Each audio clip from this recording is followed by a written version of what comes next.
शिव और पार्वती की अटूट भक्ति और प्रेम की कहानी। बहुत समय पहले हिमालय पर्वत की गोद में एक सुंदर राज्य था।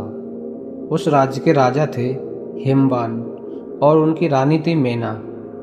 उनकी एक अत्यंत सुंदर और पवित्र हृदय वाली बेटी थी जिसका नाम था पार्वती।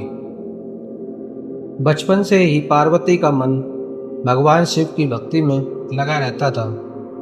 वह हर दिन शिव जी का ध्यान करती और मन ही मन उन्हें अपना पति मानती।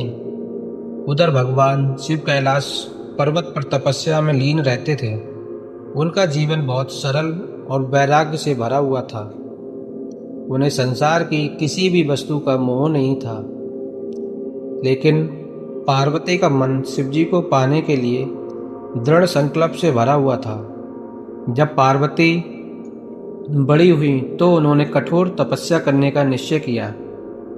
उन्होंने जंगल में जाकर वर्षों तक भगवान शिव की आराधना की। कभी केवल फल खाकर, कभी केवल पत्तों पर रहकर और कभी बिना भोजन के भी उन्होंने अपनी तपस्या जारी रखी। उनकी ये कठोर साधना देखकर देवता भी आश्चर्यचकित हो गए।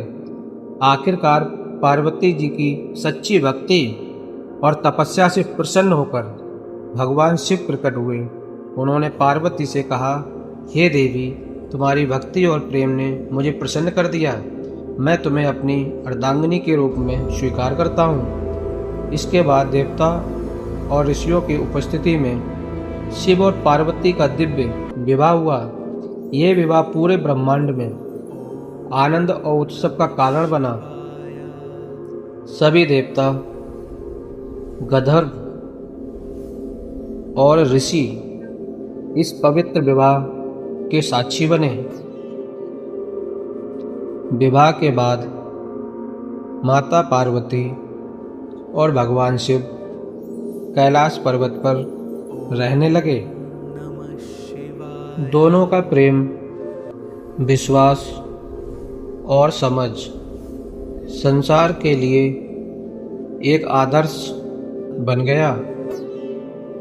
माता पार्वती को शक्ति का स्वरूप माना जाता है और भगवान शिव को संहार और कल्याण का देवता।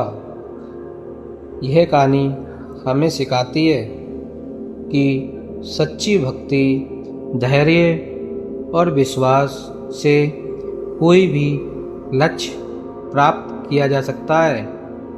माता पार्वती की तपस्या और भगवान शिव का आशीर्वाद हमें यह प्रेरणा देता है कि प्रेम और श्रद्धा से जीवन में हर कठिनाई को पार किया जा सकता है।